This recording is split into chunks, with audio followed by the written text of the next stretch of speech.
3 down, 1 to go. One more team will make the Illinois High School State Final Four, and this game here is going to settle it once again at West Meadows Ice Arena in beautiful Rolling Meadows alongside Ray Crawford. My name's Andy Diedrich. Thank you for joining us here on SHL Network. It's the York Dukes up against the Glenbrook South Titans, another SHL matchup. What else do we expect from these Scholastic Hockey League teams, Ray, here in the Elite Eight once again? Well, the day has been jam-packed with exciting games, and we're up here at our perch here at West Meadows, and we've been having a great vantage point. So glad to have you along here with us. The SHL 1 through 8, top 8 seeds in this semifinal, in the quarterfinal, looking to get to that semifinal. It's going to be an all SHL semifinal. One more spot left to fill, and we're going to decide that one here. Couldn't have said it better, Ray. We're going to take it down to the ice level. Our man down there, Dylan Ward, is standing by with head coach of Glenbrook South, Jimmy Philbin. Thanks, guys. Well, Coach, you're without your leading scorer in the regular season, Blake Hoffer, tonight in a big game. Who are some of the key players who are looking to step up in his absence? Well, I think our third and fourth line guys, we're going to be alternating guys in and out. We're going to be switching up our lines. We're going to miss him. He's a big, part of our team. It's a shame for him. I feel terrible for him. But, we got to play the game, Elite 8 game. Got to win this game and get to the semis tomorrow. Well, unlike SHL, which is a best 2 out of 3 series, this tournament is single elimination. Does the preparation change at all coming into this game knowing it's do or die right off the bat? Well, everyone knows that, right? Everyone knows it's a single elimination tournament from the round of 32, but we're just going to go hard. We're going to play our game, play the solid hockey, get a transition game going, get a lot of pucks to the net, make that goalie work if it's Brown in the net, and get the dirty goals. Well, you're playing a York team that you've faced 3 times in the season so far, but you finished the season series all the way back on November 19th. So how reliable are those games in preparation for this one being so long ago? Well, I think film does a lot more. We haven't seen him in a few months, but we've been out to see him play in person, do some scouting on him since the brackets came out. We're ready to go, and we're looking for a win. There hasn't been an upset today, but there's going to be an upset tonight. All right, best of luck. Thanks so much. Thank you. Guys, back to you. Thanks so much, Dylan. You've been a workhorse today. We have York versus Glenbrook South, trip to the Final Four on the line. We'll be right back here, West Meadows Ice Arena, right after this.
Welcome back inside of West Meadows Ice Arena. Both teams raring to go, whether it's the number 4 seeded York Dukes or the number 5 seeded Glenbrook South Titans.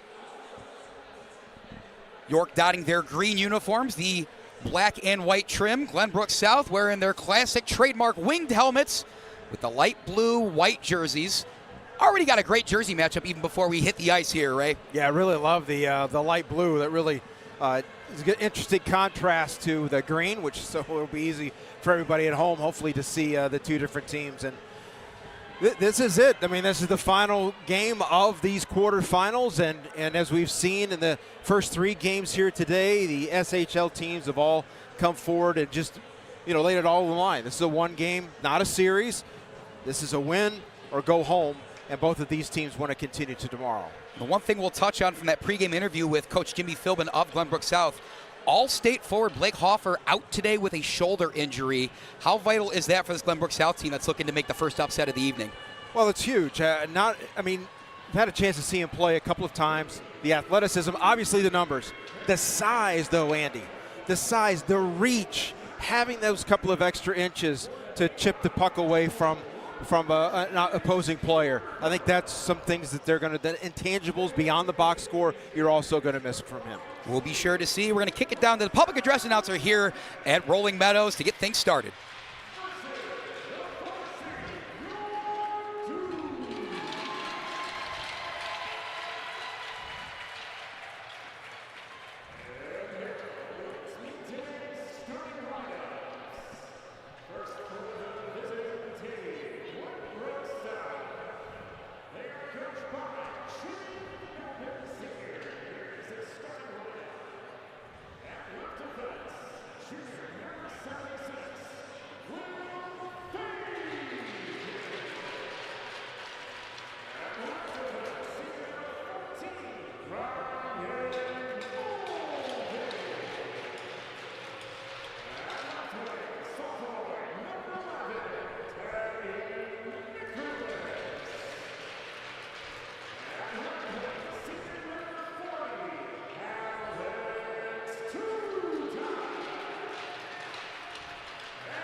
No better way to get ready for playoff hockey than a great rendition of the national anthem. Really get you ready for just about anything, Ray. And as we hear Seven Nation Army, what else is next to get these kids riled up? Hey, look, if that doesn't get you pumped, I don't know what will. It's very interesting.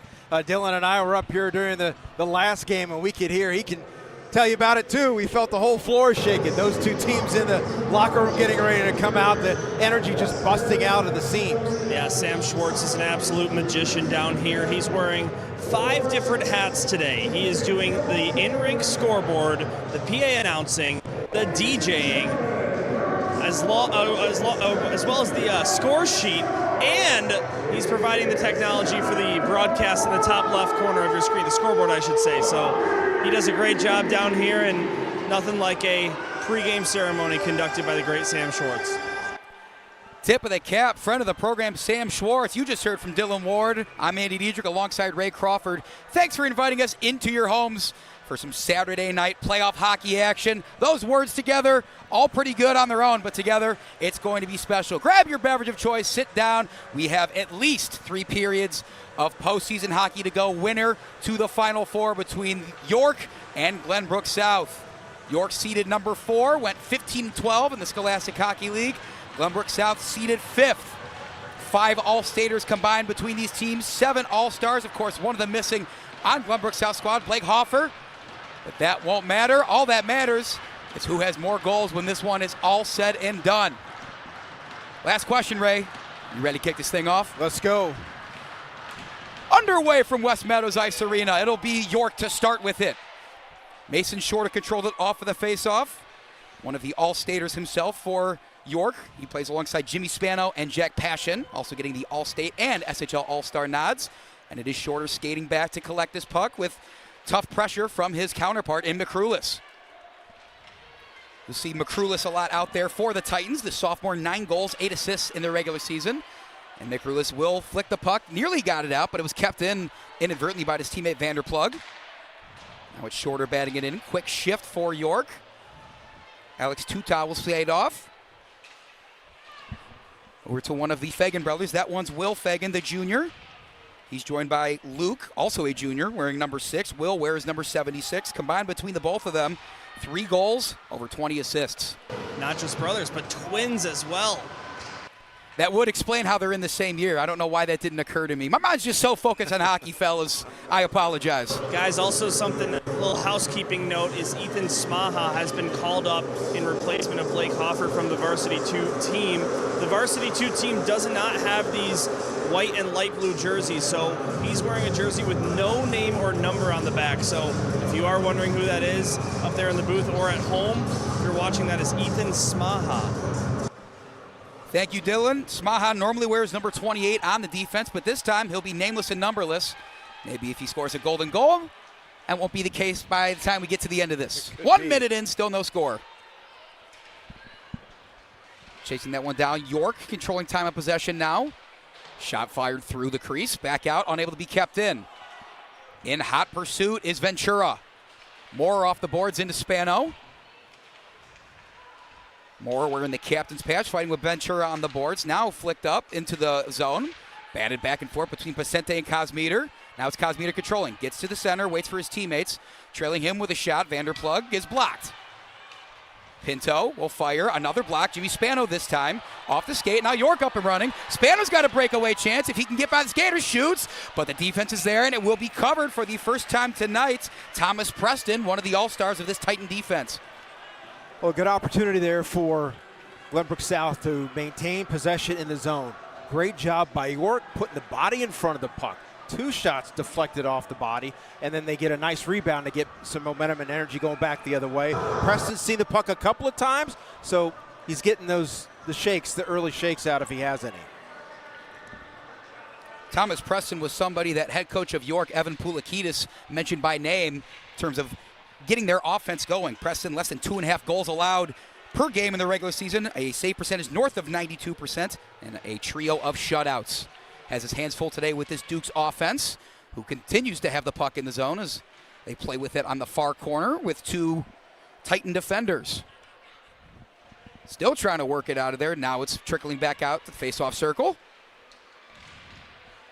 Up, grabbed, still in the middle, Brown.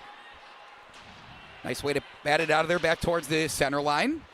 Now it's Brown, takes a hard hit from Boris. There's the physicality that was mentioned specifically by Jimmy Philbin. And he said that's what York does best, but it can be used to their advantage to get them out of position. It's a good way to knock GBS off their structure, anything they want to try to accomplish in setting things up. Take away that time and space. You can't hang on to the puck without getting a little bit of body action.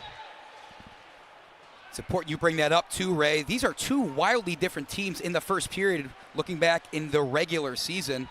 For York, -5 goal differential in the first period. For Glenbrook South, 9-3-1 when they score first. So whatever team's going to get off, if York can kind of pull themselves out of that one, might bode well for them to maybe break that funk they have early on. Well, and especially too in a tournament like this, right? You're going to those leads are going to be precious. If you get a goal, it's going to be a lot of work probably for the opposition to pick that up. Continue on with some more action. Now over behind the net. Sanfilippo enters the game for the first time. Frankie Sanfilippo, 3 goals and an assist on the season. Continuing to be some physical hockey. Only 3 shots on goal, says the scoreboard here at West Meadows Ice Arena. One man trying to change that is Cosmeter with the puck in that corner on the near side. Owen Cosmeter, the junior, 12 goals, 18 assists, 30 points. Tied him with Blake Hoffer for the team lead. He's going to have to step up in Hoffer's absence. Fagan's shot is saved, one of the first saves of the day for Levi Brown. We're in 32 and net for York. Glenbrook South getting some time on attack now, but safely batted out of the zone. Vanderplug collects. Cross ice pass off the skate of his teammate, Sanfilippo. One new skater for York. Breakaway chance, bouncing over the stick of Alex Tutaj. And he's hit hard into the boards. Good defense provided to him from Patrick O'Leary. Puck's in the net! No, it is not! Referee says no goal. Boy, that is a tough break in a state playoff game like this. I mean, it didn't come off very much, but just enough. And we saw the puck cross the line, and I think as a knee-jerk reaction, I wanted to celebrate the goal, but that net did come off enough to blow that one dead, and it looks like the Glenbrook South bench really wants an explanation. Well, we'll have to see here how they do the face-off. This is something that could be important in this game, is possession. And York comes away with it. Yes, they do. They were the ones putting the foot on the gas to start. Passion getting it in there as another all-state skater for York. York continues to put the pressure on as we're just about 5 minutes into this game. Still no score. Glenbrook South trying to respond after a goal they certainly would want counted. And Teddy McCrew is chasing. Icing stops the clock at 12:08. Andy, you talked about the shots on goal. I can guarantee you that those shots on goal are going to be accurate throughout the night. Just another way Sam goes the extra mile. He's got an iPad in here with our broadcast, rewinding to make sure every shot on goal is accurately recorded. Unbelievable stuff from him. I've got an idea for you guys for next year. We need the Sam cam. We got the PTZs right above it. Yeah. Maybe Gerard or Jimmy can angle that one a little lower. We have Jimmy the Wiz to the right of us and Sam the Savant across the ice. Right. What a beautiful thing. Good block and batted out. It's going to pass too many lines. Referee puts his hand up, icing. And guys, one more thing just to chime in here. You talked about Thomas Preston and net, Levi Brown on the other side. How about this? Thomas Preston, if you folks at home didn't know, is a sophomore. Levi Brown, a freshman. Talk about the weight on these guys' shoulders, powering these 2 top 5 teams in the state according to the seeds all the way here. And that's something I kind of want your thoughts on, Ray. A lot of times coaches will rely on that senior leadership to make these late playoff runs, as Preston had to make a save coming off of that bouncing puck off the back edge. Getting in there was Ethan Moore wearing the captain's patch for York. But when your last line of defense quite literally are guys that are either only 1 or 2 years in their hockey career, can that be scary for a coach? Well, it can be, but I think that if you wanted to look at maybe a positive of it, sometimes you don't know what you don't know. When you're a young player, you don't know you're supposed to be nervous. You just go out there and play with the feel and the way you've trained and played your entire career to this point, nice and loose. And so far, we've seen that from both goaltenders. Nothing to nothing still the score, 11:30 and counting. Glenbrook South chance in the middle, falling down with it briefly was Tutaj. He'll get back to his feet, have to defend the York rush. Far side Moorer, trailing him Spano. He'll shoot from the point. A good save there by Preston. Preston head on a swivel. Good thing he did off his blocker. Now it's up and out. Nice hand in there from one of the York skaters. It was Camposano that got kind of a backhand right in there, threw it back in. It'll head towards the other end. Stepping out of net to grab is Levi Brown. Shift change for Glenbrook South. Staying on for them is McCrulis. They continue on the forecheck pressure. Shot far side. Off the post. Are you kidding? Kept in, but the damage nearly done there. That would have started this game off with a bang. Instead, off the post. What can the Titans do as they continue on with this possession? Man, oh man. York avoids catastrophe. Retreating now, or the Titans trying to regroup. I was about a millisecond away from screaming goal there, partner. Yeah, that was definitely a great shot and an opportunity, to get the clearance, to get a shot off that close. It's something that they can build on. Speed of these skaters on display. Glenbrook South back in deep. Vanderplug bouncing puck in front. Still in the crease. Loose back out. Unable to be kept all the way out. Still a nice little back tap there. Good stick by keeping it in. Charlie Preston, the senior. Vanderplug fighting hard at the boards. Coming to his aid, Zach Boris. Boris nearly poked it out. Chris Pretzi. Back to Fagan. This near side board getting a lot of contact with it. Brown will grab it and then just make sure he freezes it before Vanderplug charges up. 9:49 remaining in the opening frame. Well, the Titans have certainly done a good job here in the early goings of maintaining the zone. We saw it almost jumped out there. Nice play to keep it in there, and then you circle things around and try to find open shots. They get the one that rings off the post. A face-off here to the right of the goaltender, and we'll see if they can maintain possession and keep that pressure on. And Glenbrook South also wanting to start strong. We talked about the first period successes for them. York Dukes 2-1 in the regular season against this Glenbrook South team, who had another shot fired, but another save made by Levi Brown. That one coming off the stick of Mechanic. Yeah, they also met in the O'Grady Cup Thanksgiving tournament. That was a game that York took 3-2 in overtime. So SHL-wise, yes, 2-1, but all season 3-1. They definitely have the upper hand in the season series. It's been such a great season for York. Their first SHL playoff series win in over 8 years. So they beat Lake Forest in 3 games in the quarterfinals. Of course, ran into St. Viator in the semis, who, if you've been with us all day, just saw why that team's the #1 ranked team in the state. You saw that game, Ray, and Dylan, I guess.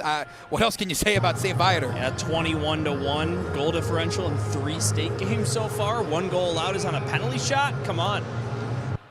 Yeah, you go into that game and you try to think, is there maybe somewhere you could capitalize? And I mean, St. Viator they were locked in that game. The Lions will be a tough foe for whoever comes out on top in this contest. They will meet tomorrow right here, West Meadows Ice Arena. We're going to see what the stoppage is for it, 9:27. Looks like the door down there in that near side corner from your guys' perspective popped open on that hit, so that's obviously an immediate whistle every time for the safety of everyone out there. Never a dull moment, is it, Ray? No, they're still looking at it down there. Now they must be satisfied that it's closed. Yeah, you definitely, that could be a dangerous situation. You don't want that door obviously opening. Somebody running into that or getting knocked into that. So a wise move there to stop the play, not try to do something and hope that the puck leaves the zone with the clock and the play still going. Just stop it, get that closed. Papadopoulos against Sokol in the faceoff circle. Sokol got it back to his teammate. Off and running, or trying to be, are the Titans. Some more forecheck pressure delivered by the Dukes. Navigating his way through it is Vanderplug. Back tap Vicente. There to collect is a Titan skater. Far side, swing and a miss there from Weiss. Working hard to get it back, nearly had it, but shifty set of moves from Barton finds him at open ice. Will fire a shot over towards Preston, who gloves it anyways. Pinto hits the referee with the puck and now squirts it out to neutral ice.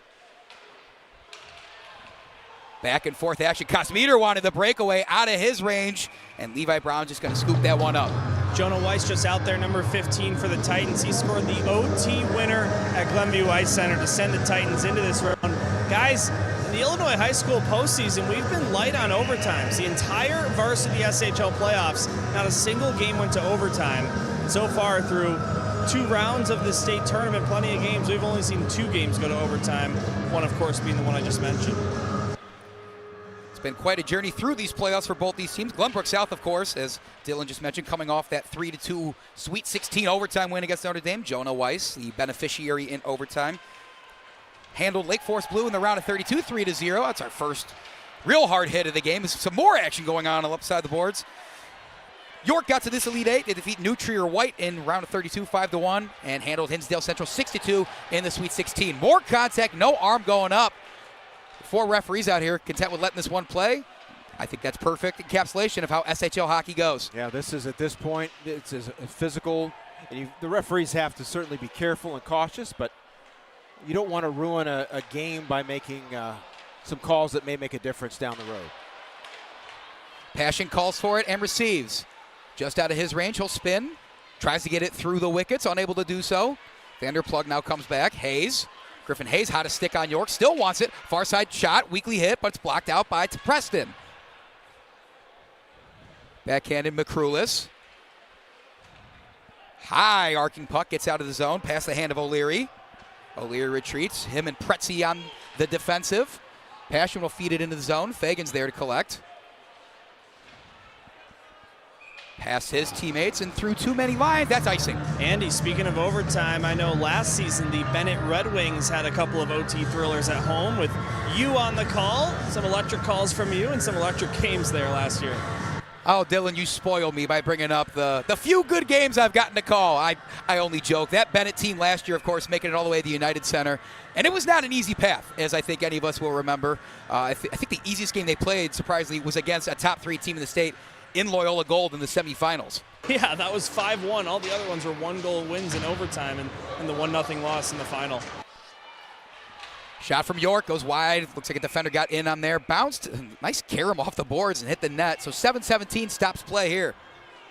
So after spending a good portion of this first period establishing the zone, maintaining possession, now it seems like it's tilted a little bit. The ice is tilted a little bit in York's favor. Down here playing in their offensive zone now a little bit here in this first period. Still looking for that first marker of the game from either team.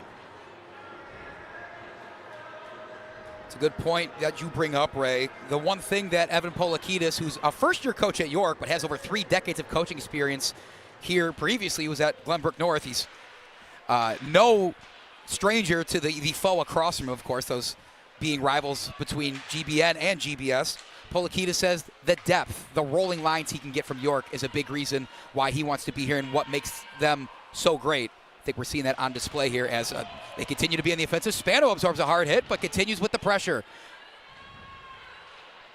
Camposano fighting for the puck. Now Spano's over there. Wanted to put it through a toe drag, but couldn't do so. Camposano fighting Mendoza for it. Pacente off his skate and out. Backhand. Moore will wait for it because he's got to get back on side and does. A lot of caroms off the boards. High in the air. Camposano. Cosmeter. Back and forth action. Moore back to the middle. Wanted to leave it for Spano. Read it all the way from Jonah Weiss. Weiss has had a couple good sticks here on both ends of the rink. Ventura looks to do the same. Nice set of moves. He gets another hit from Pacente. Referee says it's onside. And that's a pop we heard up from here quite easily. 6:07 and counting. You can't certainly in this game. You're not going to be able to be too comfortable with the puck. And you want to be sure to keep your head up. Physicality showing there. Cosmeter loses a stick. Will grab it back. Wanted to keep this possession alive. Fired it from near the point. Referee says it's still onside, much to the disagreement from the bench over there, but we'll play on. York off and running. Bouncing stick, now defended. A lot of back and forth action. Who is going to break open that dam and get this scoring kicked off? We said this might be a gritty game to start. And a steal from York. A shot directly into the breadbasket. Saved. Thomas Preston. Well, great job there by the youngster. Puck comes out top. Plenty of time to set it up, get off a good shot. Just goes right in the middle of Preston, right in the crest. Keep it scoreless. We were singing the praises of Preston earlier. Glenbrook South, of course, a whole lot of returning players, 9 of them to be in fact, but still a very young team, over a dozen underclassmen that they normally trot out there. And of course, with the loss of Hoffer today, that's of course All-State Blake Hoffer, who, if you're just joining us, will not be active today with a shoulder injury. Another save made by Preston. That puck's still bouncing around on the far side corner behind the net.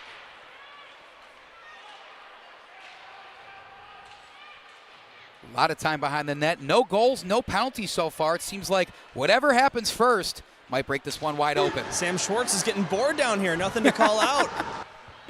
Compared to the games he had earlier with all that scoring that I saw even when I showed up, I believe it. Glenbrook South, chance in front. Back out to Mulvey. Somehow keeps it in. Trying to make a difference there is William Brown in front. Still, that puck's been loose in the slot a bunch of times. Vanderplug shoots, gets his rebound, finds it to face-off circle, passes to nobody. Brown retrieves. And just out of the reach of number 6, Lucas Fagan. Now it's fired in for a couple substitutions for Glenbrook South. Still nothing giving on either end.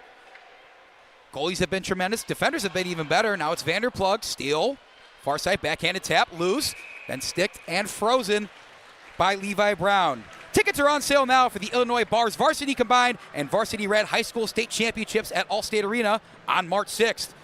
For tickets, visit chicagowolves.com/state championships. I know I'll be there. I hope to see all of you there, Ray. Yeah, I'll be there. We can carpool if anything. Yes, you got it, man.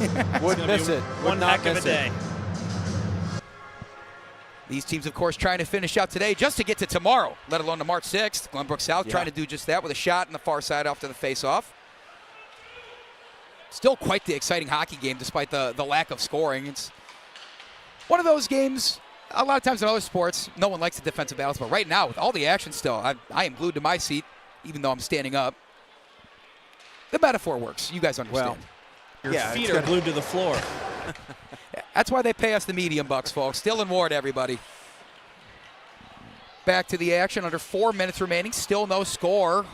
Hard hit actually broke the stick of Frankie Sanfilippo. Frustrated there was no call, so that puck actually hit the stick at the center. Two Mechanic wanted to fire it into the zone. He does, but Hayes is there to send it back the other way. Fafinski wanted his backhand. He's double teamed. Far side. Nice set of moves. Fafinski fires. Rebound comes off. Seemingly close to a dozen saves, maybe about that. Thomas Preston earning his keep early.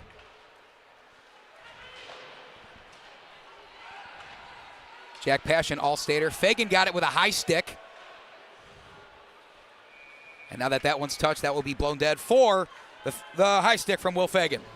Well, I was just about to say on that last drive into the corner that they were able to keep York pinned in that corner there, but he was able to jump out and get a shot off on Preston. Preston made a nice ability to steer it aside, steer it back to the side, and for GBS to take control back the other way. Yeah, that nifty stick work was done by Mitch Fafinski, despite not getting either an All-State or an All-Star nod.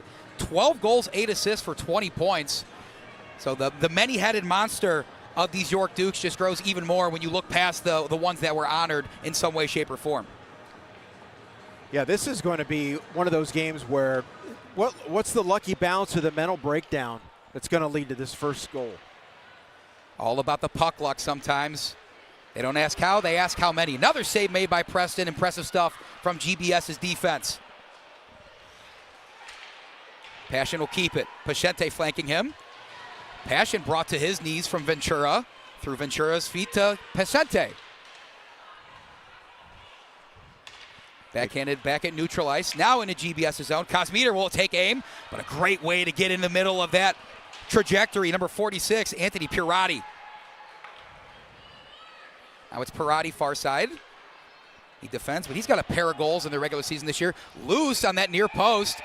Grabbed it, and maybe a hit right after the whistle from Passion. That is at least what the Titans are arguing. Guys, the Titans are upset because they're saying that Passion got his stick in the mix when Preston already had that puck covered, which should be a goalie interference. Doesn't look like anything's going to be called here. Certainly look close to us up here in the booth and down in the ice with Dylan, but Ray, no penalties giving, and we only have 2.5 minutes left in the first. Yeah, that's a little surprising. Maybe in another situation that is called. The official's still down there trying to explain what they saw and why they didn't blow the whistle. So a lot of convincing trying to happen out between this officiating crew and the GBS players and bench. Face-off circle, Moore versus Vanderplug. Won by GBS. York maybe smelling some blood in the water, had The forecheck going, but that one's flicked up and out. Some more. Feels like you're watching tennis, the back and forth we're seeing. No team taking a lead in time on attack. Camposano wants to change that to his left, defended by Fagan to the middle. Defense in the way of that one. Still in the middle. Bouncing puck goes far side. Loose in the crease. Where is it? Now behind. Trying to be reset by York. Now it is. Goodness gracious. Camposano. Back tap for Spano. Spinorama. Fagan gets in the way. Off the boards, out of the zone. GBS can wipe the sweat from their brow. They had to work for that stop, and they're going to have to do it again. Spano fires. Sticked out by Preston. Moore has it wrestled away from him by Will Fagan. And Fagan wants to get it to Vanderplug. Past the blue line, Vanderplug takes aim, fires, deflected and high. Back tap, went a little too high and hit an advertisement on the far side, right where the boards dip down, so we will stop play one more time, at least in this first period. Yeah, Brown, a little surprise there coming toward his face, I think, face mask a little bit. Some of the video here from the other end is York trying to, again, establish opportunities, probably their best opportunity and chances on that last time down. So far, the nightcap game, the slugfest exactly we were looking for. It's got everything but the penalties we expected, but it has that same low-scoring affair that was anticipated. 0-2-0. York off and running. Brown, just nifty sticks, great positioning from GBS. Brown fires it in from a strange angle. Had something there, but an easy near-post save from Preston. This has been a wide-open, up-and-down, fast-paced period. This entire, well, almost 17 minutes here as we have 65 seconds left here in this first period.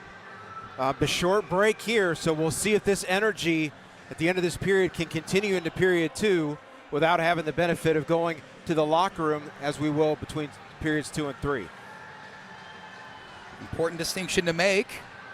65 seconds left. Hard to imagine either coach necessarily upset with their team's performance, but you got to imagine sneaking one in, they can feel a whole lot better. Now we're under 60 seconds remaining. Up and over and actually out. That was nearly a souvenir for us. And instead, one of the children in attendance get a nice relic of their time here at West Meadows Ice Arena. Benefit of the netting, just gently dropping that down to the walkway here. This building's been busy all day. There's people in and out watching this great high school hockey. Everybody looking to try to punch their ticket to the semifinals tomorrow. A quick turnaround for a chance to make it to Rosemont next week. And those other games today, New Trier Green started us off with a win over St. Ignatius 4-1. Loyola Academy's gold team beat Lake Forest 2-0.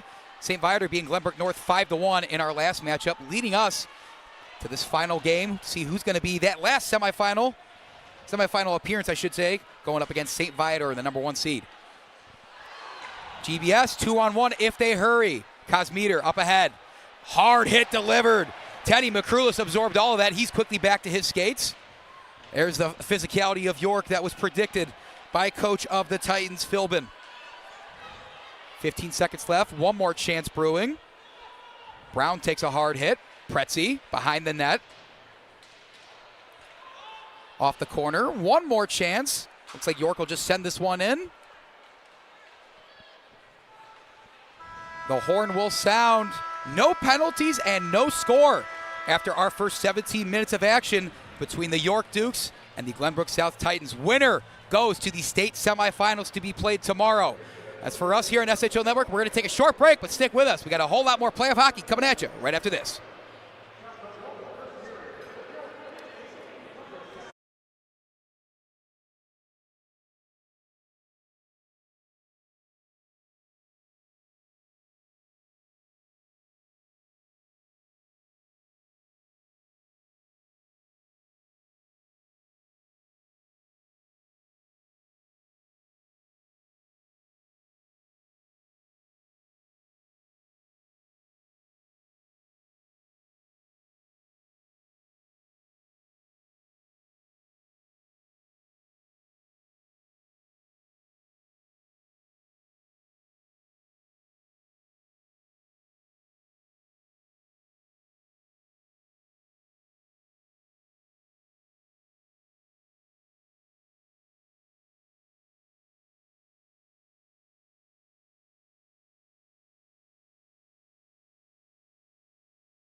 1 period down, at least 2 to go. The way things are, who knows? We might get some free hockey.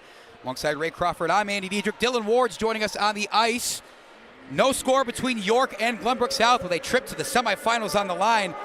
The only players recording stats so far with no penalties as well are these goalies. Thomas Preston of the Titans, Levi Brown of the Dukes. Keep in mind, it's a sophomore and a freshman respectively, as Dylan told us earlier, in the net with a chance to go to the Final Four. Yeah, I mean, you know, I can't help it. I know you're in the moment in this game, but you can't help but to be excited about the future and what this kind of experience at this level in this game will just how it will benefit future seasons for both of these teams. Starting quickly back up. 15 shots on goal for York, 6 for the Titans. 17 more minutes coming your way in this second frame. First, Alex Tutai wanted to get in McCrulis under his stick. Camposano for York collects. Now flicked out by the captain in Mulvey, one of the all-stars for this Titans team. Haven't called his name yet, but certainly an unsung hero for them on that back line. Yeah, 4-year varsity player as well. Made the team as a freshman way back when. Spano dangerous with his stick. That's Jimmy Spano of York, that is. Spano this year, 9 goals, 9 assists, 18 points. One of those all-staters that we are sure to remind you about. 3 of them on York, 2 of them on Glenbrook South, but keep in mind one of them still not playing. Blake Hoffer's out today with a shoulder injury for those of you just joining us. 45 seconds into the second, still nothing given. Tutai wanted to find McCrulis cutting. Off a skate, so no icing. Shift change for the Titans. Bouncing puck finds it to neutral ice. Over fake and stick, but falling on his way. York wants a tripping call. None was given. Passion had an unabated look at the goal. If he doesn't slip and fall there, we are going to play on, though. Dylan, you kind of saw that hands kind of happen right in front of you. Did you think that should have been a penalty? Well, it was so close to me that it was sort of in my blind spot below the bench, but just by the naked eye, it's one of those that can go either way, 50-50. Playoff hockey comes down to things. Here's one. Kosmiter feeds. Scored!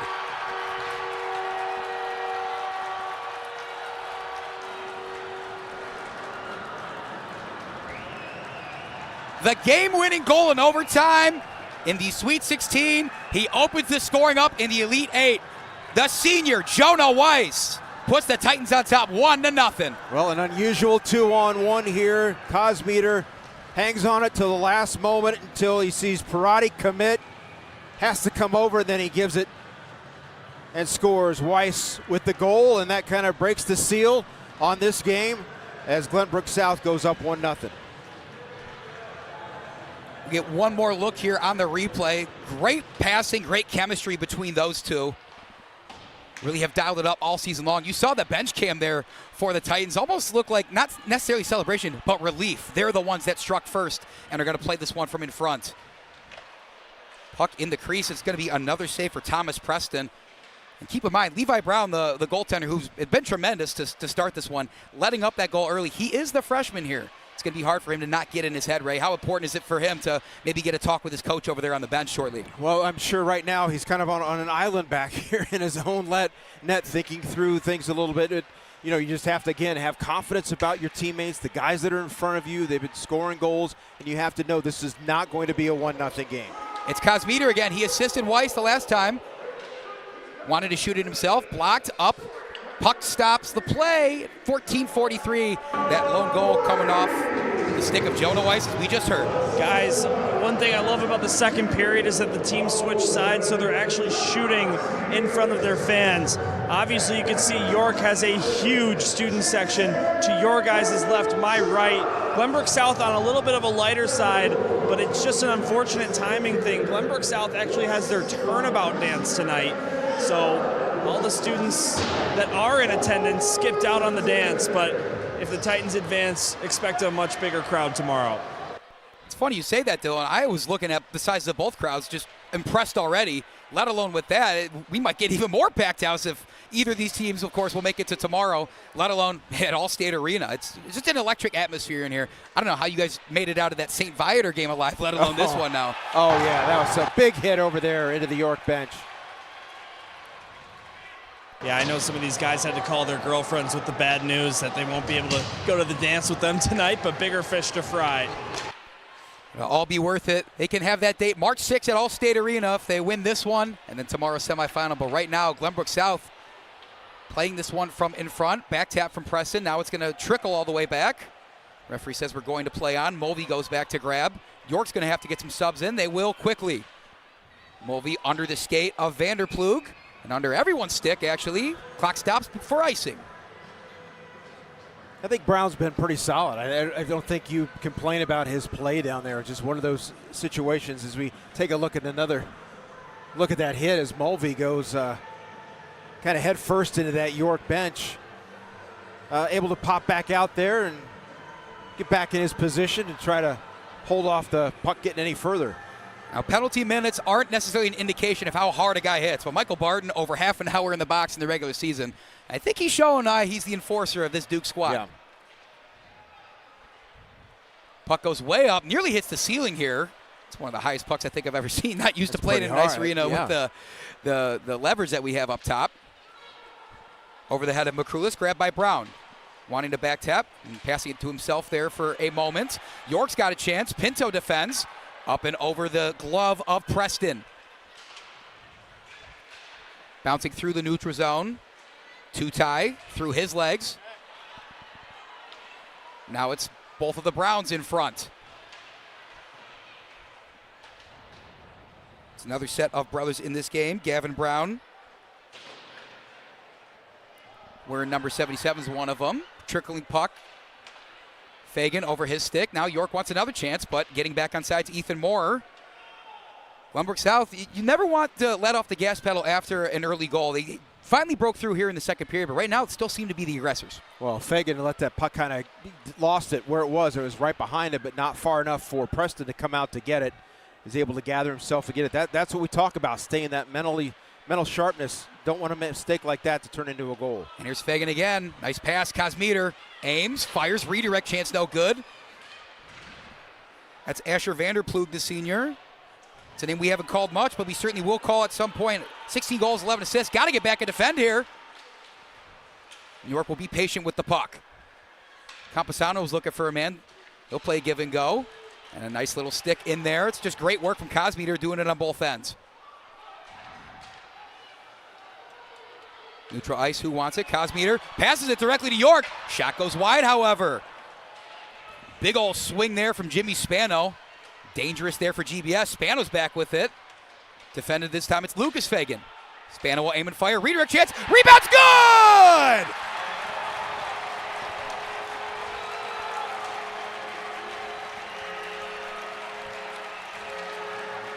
They stitched that C patch on your jersey for a reason.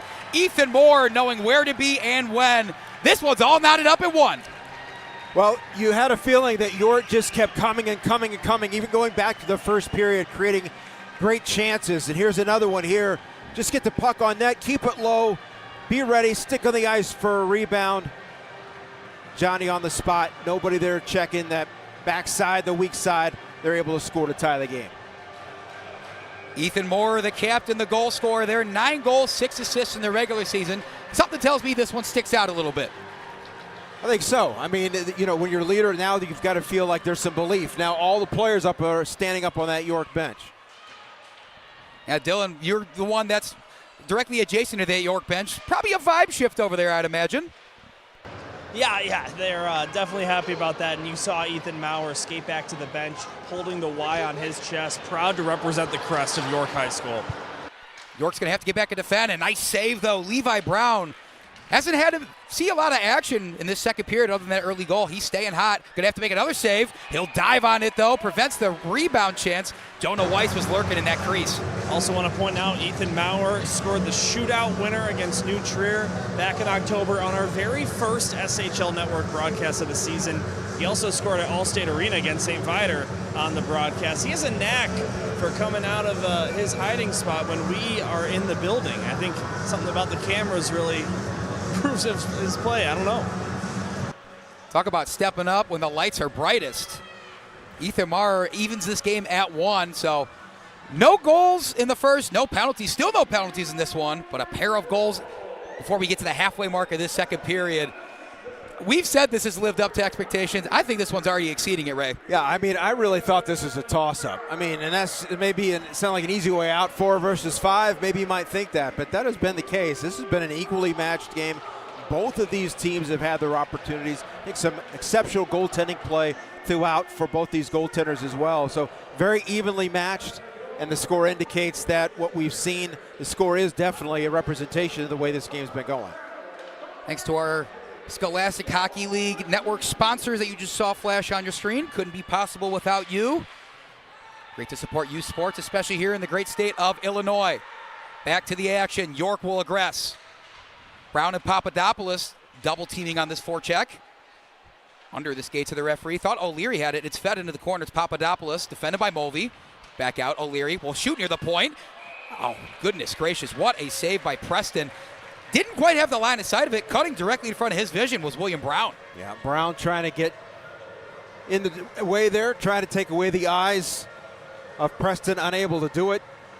Not seen a lot of activity like directly in the crease and in the goaltenders' faces. A lot of the shots feel like they've been 6 to 7 feet and out. But we'll see here as this game goes on, with it tied, things will have to be more desperate.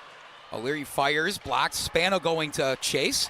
He's put more than a couple shots on goal, and there's another one, probably his 5th of the evening.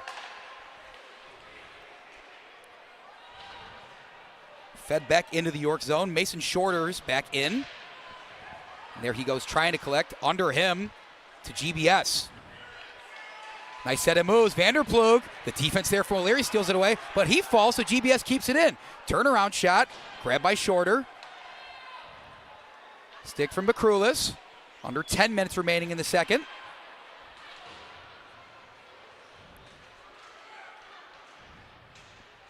Fighting for position, slow-moving puck back to the center. Now it's York's turn. Out in some space are the Dukes. Stepping in there, Lucas Fagan. Him and his brother Will have just been so huge for this team. Called out specifically as breakout players by their head coach, Jimmy Philbin. They have a year under their belt, and they've certainly stepped it up in their junior season.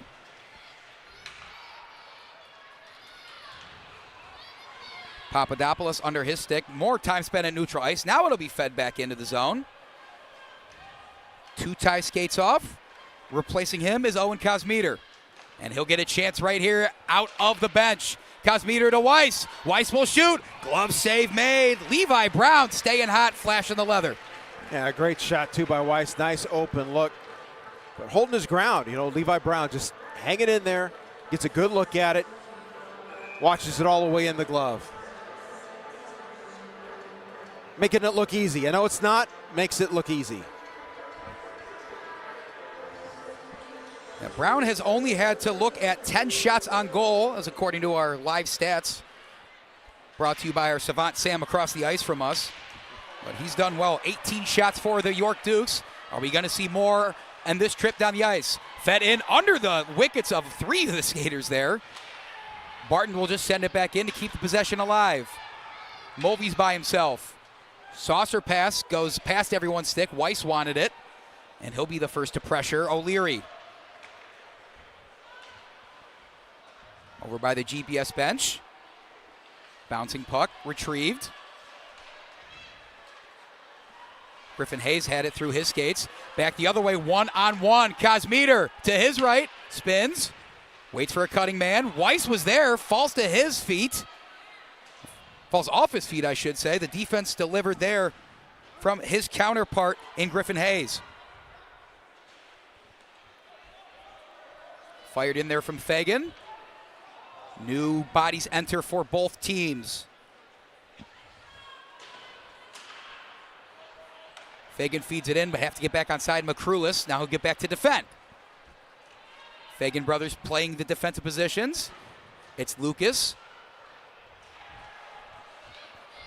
Just a beat off there, trying to get that one going through the center. Kind of reaching that stalemate, more of a chess match of a game. We're here in the first period. Another shot, though, I think might have been off the stick of Levi Brown. Finds this near corner. Loose puck, still loose, going through the middle. Aiming, firing. Vanderplug off the back of his teammate. That puck still in the crease, sure looks like it. Now back out to the point, Captain Fagan. York's got to defend. Getting in the way of it. More great defense from the Dukes, that time delivered from Griffin Hayes. That puck hits the netting, stops the possession. Quick sigh of relief from York. That puck was loose. We're going to get a replay of that one here, Ray. My goodness. Yeah, great shot there. It is a teammate right in the back. He tried to do a little pirouette right in front. Whoops, that came right off the backside. We'll take the breaks any way you can if you're York, but that's probably one of the better sustained pressures that we've seen on Brown from Glenbrook South in this period so far.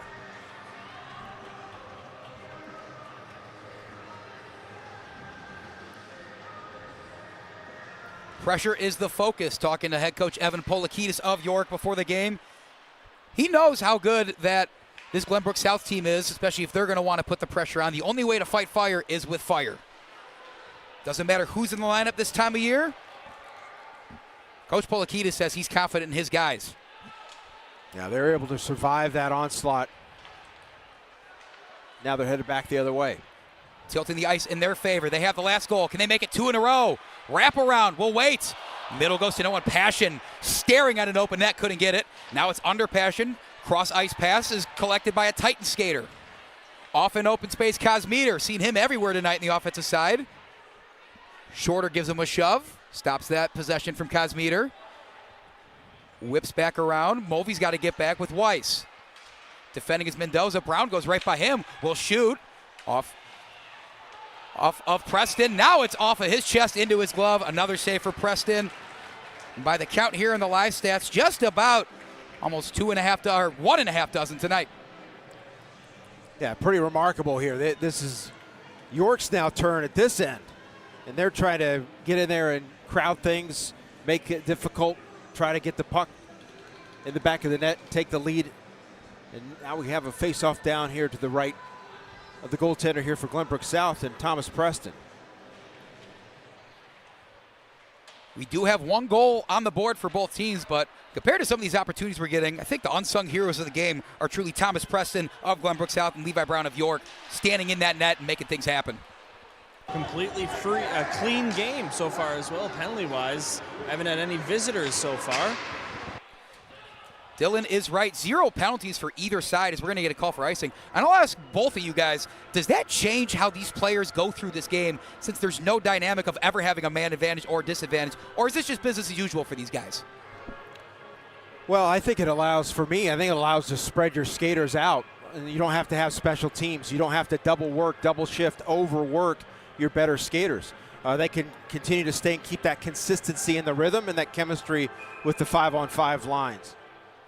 Yeah, and at the same time, it kind of gives you a little bit more leeway to be a little more physical, not necessarily too aggressive, because you just never know when one's going to be called. But there have been some plays in this game, probably like 3 or 4, that are going to get called in the regular season. So, again, as long as you're staying safe out there and not intending to injure your opponent, you can be a little looser physicality-wise. Puck loose in the crease. Goodness gracious. Thomas Preston standing tall. Defense got good sticks in there in the nick of time. Sent back in by York. Feels like you can't even take a moment to reflect on the game without the game giving us some more twists and turns. Vanderplug with it for GBS. Into the zone, Capisano chasing. Now it's Spano. And heading back the other way, Teddy McCrulis. Sitting there on the blue lines of the puck. Still just sitting there. Now it's back the other way. Into the zone, wanted to get a toe drag. Capisano. Defense there from GBS, and a hard hit. Goodness gracious. Anthony Pinto saying hello, and that's a stick that's gone for, that was number 18 of York, Capisano. Under 5 minutes, GBS. 3-on-2, Vanderplug lost it. McCrulis through the center of him. Another stick on the ice. What is going on? Cross ice pass, McCrulis. Pretzi mirroring and over to collect his counterpart in Papadopoulos. Pretzi still fighting for position in that far corner. Every possession so sacred to both these teams, and you could certainly feel it, Ray. Well, I mean, in the first period, to me, the difference has been a little bit more wide open. Played 6-7 feet out, like I had mentioned earlier. This period, a lot more in the blue paint and trying to get goals in that way and get past Preston and Brown. Waiting, surveying. Under Boris' stick. A back tap in. Preston will think about freezing it and then will. 4:09 stops the clock. Hockey fans, visit ChicagoWolfStore.com to pick up the official 2026 High School State Championships t-shirt and souvenir puck, along with a wide selection of Wolves jerseys, sweatshirts, tees, hats, and more. You talk about merch from these teams, it feels like everyone here has got team spirit one way or another. I didn't even know they had all this sort of merch for these high school squads. Oh, right? Oh, yeah. No, everybody gets into the spirit, following everybody all year round. But this has been a great opportunity to see these two teams in a rink that's not a home rink. And Dylan mentioned that in the last game, pointed that out, the fact this is nobody's home rink in the SHL. And maybe he might want to chime in here with this whistle. The fact that what's it looking like? We're seeing snow from up here. And so, we could expect to see maybe some strange hops and bounces. Yeah, well, I'll answer that question. But first, the linesman is saying something right now to the York student section. I'm not sure. He might be kicking someone out. Certainly looks like what's going on. I'm seeing a lot of pointing from this referee that one of those spectators has to get out of here. So our first, I guess, penalty, infraction, whatever you want to call it, it's on a spectator. Yeah, and York's got to watch out, because if someone gets kicked out of a game, that kind of serves as a warning for the referees, and fans can actually get a penalty for the team for unsportsmanlike conduct. So you got to be careful if you're York here. No one enters the box for York, as of course that was on a spectator, but something to look for as we continue on. Fafinski fires after the faceoff, no good. Hayes with a stick and a shove. Bouncing over Passion Stick. Almost out and running were the Titans. Full head of steam was for Jackson Ventura. Ventura, another one of those seniors on this team, leading the way for the Titans. Almost had it again there. Gets a hit from the back. Yeah, his older cousin David Ventura is one of the broadcasters with us on SHL Network. I think he's got to be tuning in right now, if I had to guess. I knew that name sounded familiar. Another friend of the program. We got so many here, of course. Thankful to everyone here in the Scholastic Hockey League in the state of Illinois for being, I guess, nice enough to us, as Fafinski almost redirects that. I'm happy to be here, Ray. What say you? Oh, this is everything that I thought it would be and more. I mean, these games today have been remarkable, and this is the nightcap is looking like it may be one of the better ones here. 1-1 still between York and Glenbrook South. Winner to the Final Four in the state of Illinois. Loose in front, diving on it before it trickles back into the slot is Preston. And some not so pleasantries exchanged after the whistle. And I think that'll do it though. Yeah, those first three games, guys, not necessarily bad games by any means, but New Trier kind of took over in that one. Game-winning goal scored in the first period. You look at the last game-winning goal scored in the first period for St. Viator, 5-1. That Loyola versus Lake Forest game was really exciting, but not a lot of goals. I think we're due for an overtime, guys. I'm gonna call it now. You heard it here first. We're gonna go to sudden death here in this one. And we sure hope everyone watching at home is gonna burn the midnight oil right alongside us. Fired back in, spinning around is Camposano. Hard hit delivered over there. Jimmy Spano, so unable to get a lot of space. Of course, certainly in the scouting report, got to know where Jimmy Spano is on the ice. One of those all-staters, as we mentioned before. Camposano off his hand, then off his stick. He'll get it to his right and shoot. Just wide. Nearly a glove save from Preston. Went near post. Trickling out behind the net, GBS. York not going anywhere in this forecheck. It's stolen away by Maurer. He wants goal number 2, but we'll dish it to Spano. Getting in the way of that. Back tap Maurer. He was going to be patient with this one. Might have gotten away from him. One timer for the point. Swing and a miss. GBS breakaway. Teddy McCrulis. He's got men trailing, and McCrulis will go in and score!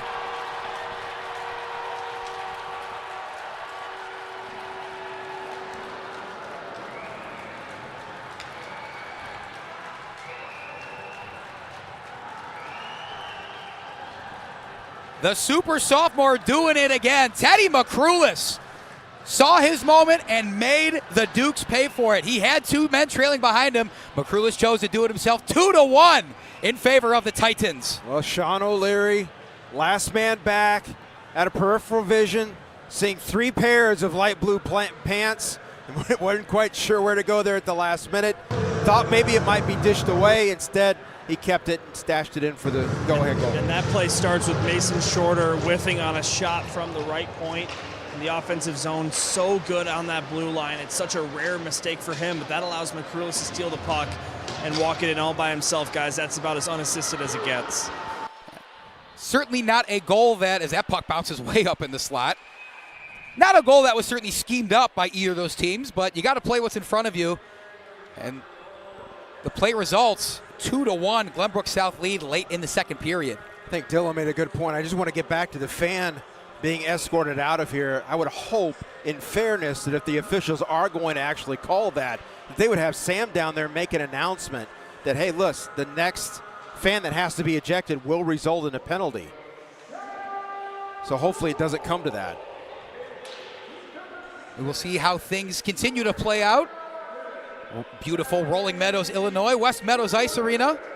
Alongside Ray Crawford, I'm Andy Diedrich. Dylan Ward, our man on the ice. Thanks again for being here. We hope you stick around because we got a lot more action to bring you. Under the stick of Fagan, got to get back. Here comes Brown chasing. Doesn't this feel like a game where every goal could be the game-winning goal? I think the minds of both coaches certainly agree. Dylan, what say you? You just have no idea if there's going to be another one in this game. With all the great chances, both goaltenders, freshman, sophomore alike, have been standing on their head. Another one, Pretzi with a nice set of moves, but getting in the way of that. Another great block. This time, Macrulis doing it on both ends once again. Kosmeter, slap shot. Went too close. Macrulis on the rebound, weaves through the defense. Redirect chance from Weiss, no good. 45 seconds remaining in the second. Weiss will fling it in. Slow-moving puck. No one's there to grab, so it'll just be sent out. Almost hitting our referee here in the near side. Fagan surveying. Gets it all the way around the net. Still going through the goal line. Orbits to Macrulis. Stolen away from York. What can the Dukes do with it? Nice set of moves. Good leave, but it's a nice pop fly. Probably the easiest save Thomas Preston's going to have all night. I feel like Glenbrook South, after that goal, really are up on their toes now. Feeling the momentum. Feeling like, hey, look, let's try to see if we can sneak one more in here before the end of the period. Let's see if they'll try to gum it up in the corner. We saw that in the last game to try to run the clock out.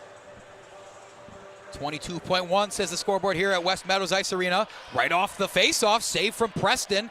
That shot being fired in there from Andrew Papadopoulos. Will Fagan gets to it, is cut off by Camposano. Oh, excuse me, that's Anthony Pacente that got in the way of him, number 12. Mulvey will grab it behind the net and just hold on to it as the horn sounds. 2 periods of play down. The second one, all the scoring in this one. A scoreless first. Now Glenbrook South leading 2-1 after 2 periods of play. I know you guys are fired up for some more hockey, huh? Hey, let's get to this third period. Let's get clean cut. Let everybody get 100%, get those legs back underneath them. And Dylan, we look forward to this third period. Yeah, and for York, you know, they're skating into the locker room, giving up that goal late in the period. I don't know if they have these numbers, but Glenbrook South in the regular season has never let a second intermission lead slip away. A perfect 9-0-0 when leading after 2 periods. So it's the most important game of the season, and it's all for nothing if you can't do it a 10th time. Will we see our first upset of the night, or will York fight back from this third period deficit they are going to find themselves in? Stick with us here, folks. We're going to have the third period coming up after this intermission.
SHL champion, head coach of the St. Viator Lions, Tim Benz.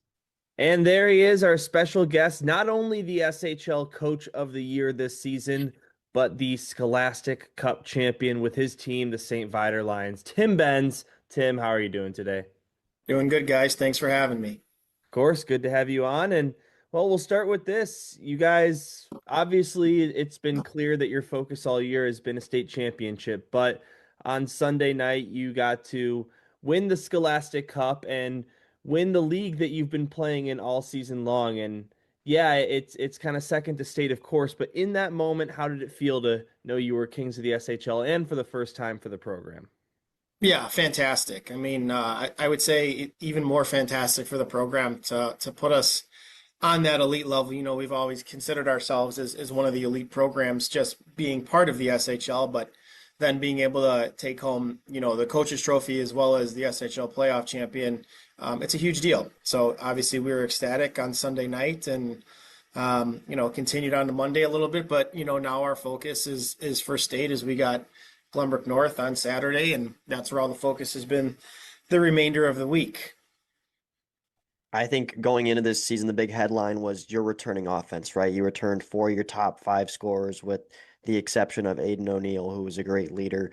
But it's been the defense, especially the semifinal series. You guys hold your opponents to nothing, as well as the SHL final game. What about this defense is clicking so well, not only throughout the season, but during this streak as well, where you're holding opponents dry?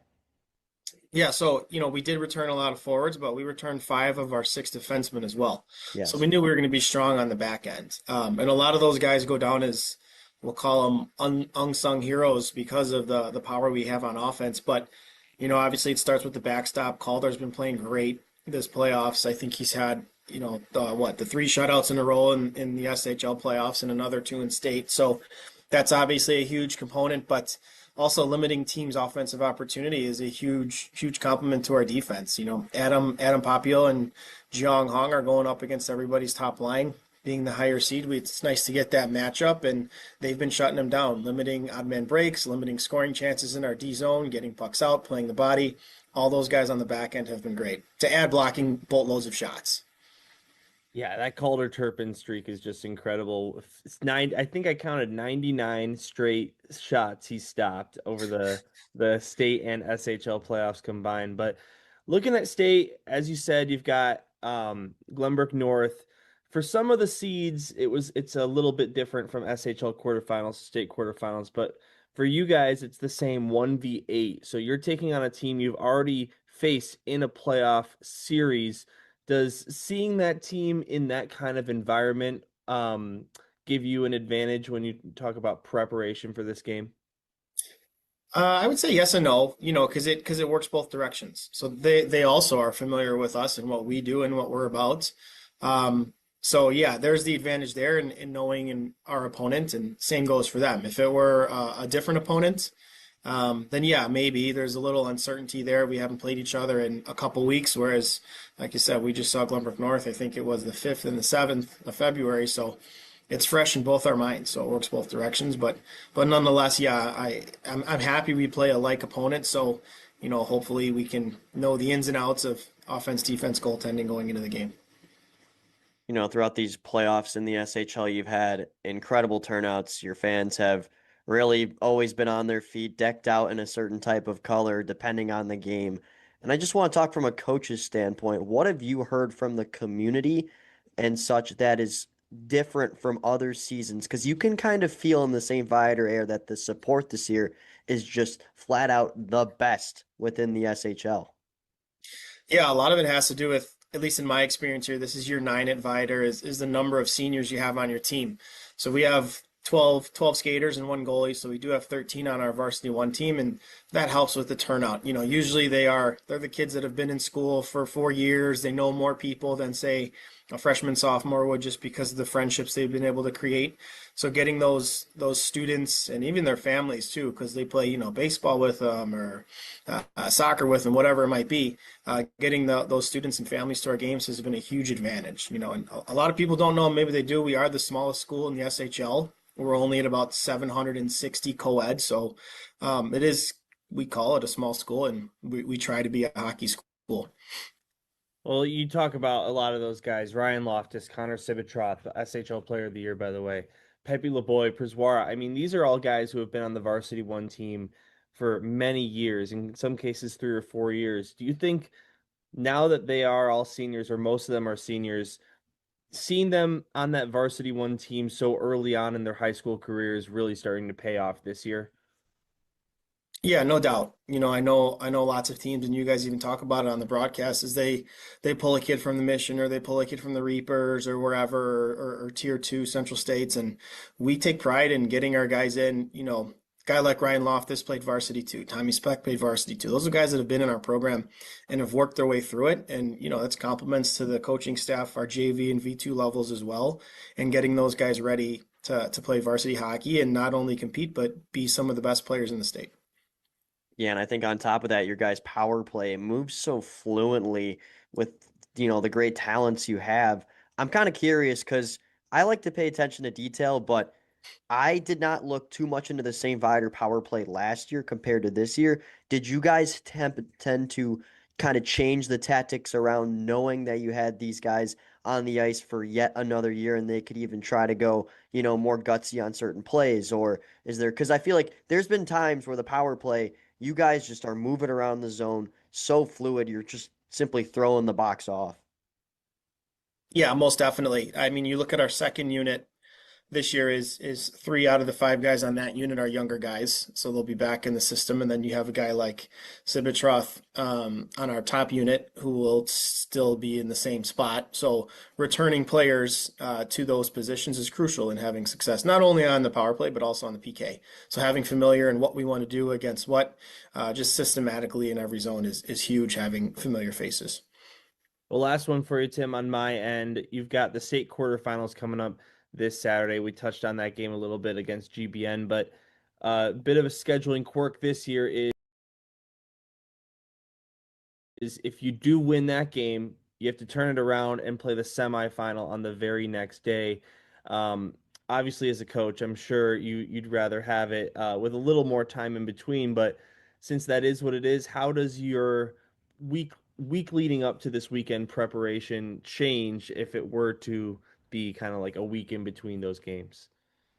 Quite frankly, not much, at least for us. We played a lot this year where we were going back to back or 3 games on a weekend. When we would go out of town, in our prep league, those were 4-game weekends. So, getting those under our belt during the season, there's a reason we did that stuff, and that was for this exact reason. So hopefully we can see the benefits for it. And then the other advantage is knowing that all 8 teams in the Elite Eight here are SHL teams. So we've seen them at least 3 times prior. So we have some familiarity with everybody. Whereas if it were, 2 teams outside the SHL for a potential Sunday game, we'd have to do a little bit more homework on them in knowing the unknown. But, again, knowing the SHL teams, it's, I guess, call it a little bit of an advantage. Same goes for them. And quick turnaround for us, quick turnaround for everybody involved. So it's all an even playing field for everyone. Yeah, well said. That answers all I have, Dylan. So if you're all good, I'm all good. Sounds good, Luke. Well, Tim, thank you so much for coming on the SHL podcast, the Scholastic Sit Down. I think you're in a rare list of people who have now been on the podcast twice. So Yeah. congratulations on I'm that. honored. Hope you I'm honored. celebrate responsibly, and Yeah. we'll see Thank you you. on Saturday and possibly Sunday at West Meadows. Good luck in the state. Okay, guys. Thank you. Thank you. Going to talk with Tim Benz, our second St. Viator guest we've had on the podcast. Talked to Ryan Loftus earlier this season. We also talked to Tim Benz last season. Good to have him on again as he goes for a state championship. Luke.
Back here at West Meadows Ice Arena, about to kick off the third period of play between York and Glenbrook South. The Titans have a 2-1 lead. We're going to toss it right down to Dylan Ward, standing by with head coach Evan Poulikides. Thanks, guys. Well, coach, you guys outshot them 15-6 in the first. They outshot you 9-8 in the second. What was the biggest difference between the two periods? You know, I don't know if the shots on goal were indicative. I liked our zone time throughout the game. You know, they get two good opportunities and they score, and you know, we're down a goal with, you know, a chance to tie it early, and we'll see what happens. Yeah, 1-goal game. You guys have proven this season. You've had some late heroics, late comebacks. What was the message in the locker room? You know, I think right now we're, you know, the way they scored their second goal kind of put us on our heels, so we got to recover right away. All right, thanks so much. Best of luck. Guys, back to you. Thanks again, Dylan. Alongside Ray Crawford, I'm Andy Diedrich. That was Evan Poulikides you just heard from of York, longtime head coach of Glenbrook North, actually, as we said before, no stranger to going up against Glenbrook South in games that matter. And quickly back to it, York swing and a miss on the far side. Ethan Moore wanted his second goal of the day, and then a hard hit delivered to the Titan skater. Get so much action going on after the scoreless first. Still no penalties, but 3 goals in the second have turned this game on its head. It has, and you heard the confidence in coach there before as they dropping the puck here to start this third period. Hey, look, he just says, let's try to get that one back, get this equalizer, and keep the momentum going. First stoppage is due to an icing. Again, the story of the game started out, it was a chess match, a rock fight, whatever you want to call it. Levi Brown in net for the York Dukes. And for the Glenbrook South Titans, Thomas Preston. Both are freshmen and sophomores respectively. That second period saw some shots break through. They really held their ground for the most part, with a lot of pressure coming from both squads. They certainly did. I mean, the second period is different than the first, more of an up-and-down racetrack kind of period. The second, a lot more activity around the goal. Let's see what happens here in the third. Pacente's shot saved by Preston off of his blocker. Wrapped around and gotten out of the zone, but it's going to hit the net, so we're going to go back into the zone for a face-off. 16:04, less than a minute down in the third. Well, coach is also pleased with the possession time they had in the offensive zone. So here they are to the left of the goaltender here for the Titans, and Preston trying to be that last line of defense. Griffin Hayes was in there for the faceoff for the Dukes. He's probably one of the hotter sticks on the York roster. 4 goals in the SHL playoffs. Keep in mind, York only made it to the semifinals there, and still 4 goals in that short amount of time for Hayes. The goal on the board today comes from Ethan Moore for York. For Glenbrook South, they've gotten a couple different contributions. That one we saw at the end of the second, coming off the stick of Teddy McCrulis. Opening up the scoring was Jonah Weiss all the way back at the start of the second period as well. There is Weiss feeding into Cosmeter. They have had some great chemistry. Couldn't quite find it there, though. And there is Griffin Hayes right on cue. Sends a shot in past the point. Preston saves. Another one goes wide. Hayes collects. Double teamed in the corner. Pinto wrestles it away. McCrulis fires around to Cosmeter. Cosmeter, good little stick to get it out. Center line. Waiting. Pacente has some room on the near side, I should say. And he'll shoot another save from Preston. They're getting shots on goal. Of course, at this level, you want to get the puck towards the net. That's no secret. The quality is, I think, what is concerning York, and as we just heard from Evan Poulikides there right before this period kicked off. Well, yeah, I mean, you obviously want to be able to get it in, get good quality shots, and keep them low, hopefully. Try to get a rebound and see what happens. That's what happened in the first period on their goal.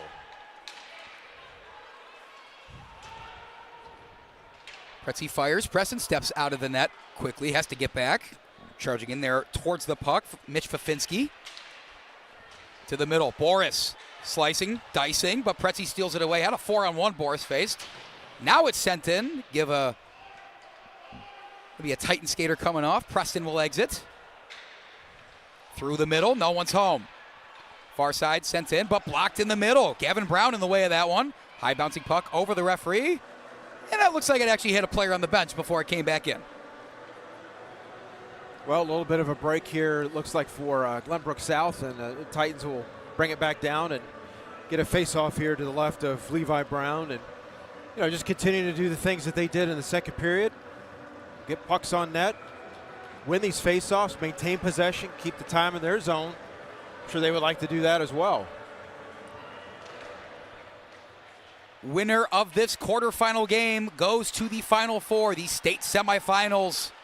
In this varsity red bracket, they will play the top-seeded St. Viator Lions. And the other Final Four game, we already know that matchup. Winners of our two matinee matchups, New Trier Green and Loyola Academy Gold. These two teams, of course, all playing in the SHL, all 8 of the quarterfinal teams, I should say. So they've both seen St. Viator before. Glenbrook South actually came out with a dominant win over St. Viator back on January 11th, 4-1. York, of course, we mentioned this before, swept in 2 games, outscored 9-0 in those SHL semifinals. Yeah, you talk about the semifinals, but when it comes to regular season play, York and Glenbrook South actually both took 2 out of 3 over the Lions this year. Vanderplug's shot is saved by Levi Brown. It's a good point that's brought up by Dylan, though. Of course, the top seed, it's a team you're going to watch out for. I mean, that's no secret. But in the state of Illinois, in the Scholastic Hockey League, we see things happen all the time. Number 7 seeded Bennett, as Dylan brought up before, bunch of overtime games they weren't expected to win, ended up being overtime nail-biters, a blowout win against Loyola Academy Gold. Anything's possible given some time on the rink. Right, when a season starts in September, you're playing 50, 60 games. Sometimes it takes some time to figure it out. This is the time of the year. It's a lot similar to basketball. You want to be playing your best hockey this time of the year in the postseason, and St. Viator's doing it. Yeah, and you know, St. Viator, while as much of a wagon as they are, they're not unbeatable. I mean, we've seen teams in recent memory, last 10, 15 years, have just incredible seasons, undefeated seasons, maybe X-1 records on the season. But St. Viator, while they do have a great record, they do have 4 losses and 2 overtime losses, so 6 total. That's in regular season play, so they are beatable. It's just going to be a matter of if any team and who that team is that can do it. And the last thing we'll bring up on that other side of the bracket, not even talking about New Trier Green, 3 straight state championships, trying to make it 4. Of course, they didn't win the SHL this year, but they didn't win it last year, and they were still the ones hoisting the trophy at the United Center. Loose puck, Glenbrook South, here they go. Weekly hit puck, saved. Levi Brown stepping up real big. Can't let this deficit get to multi-goals, guys. Yeah, that's a great point you bring up, Andy, about the SHL championship and the state championship. A lot of times it is a direct correlation, but while both tournaments are equally as difficult to win, you could argue SHL's even harder to win because of the best 2 out of 3 series and not having any quote-unquote gimme games in the early rounds, but state is the one everyone remembers. And for a team like St. Viator, you win the SHL final. If you don't win state, the season's a bust, and you don't even remember that SHL win.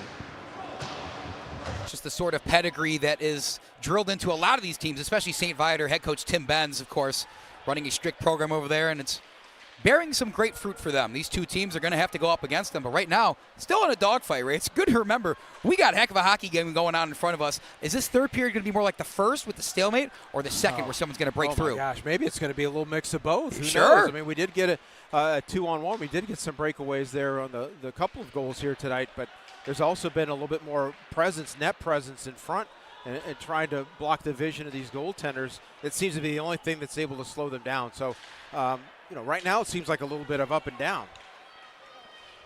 Shorter's fired one in from past the point, actually squirted out of Preston's grasp, but now off and running the other way. Pinto and the Titans. Pinto is blocked by Shorter. Mason Shorter, the All-Stater. It's been good for the most part today. Had a swing and a miss leading to a Titans goal earlier. Other than that, it's been fine. A little too eager trying to get past the blue line, offsides. Yeah, it might have been Fafinski on that far side, trying to time, getting over that blue line. Then a little bit of a turn move right at the blue line allowed him to get a step in just ahead of the puck. One more thing I'll mention real quick.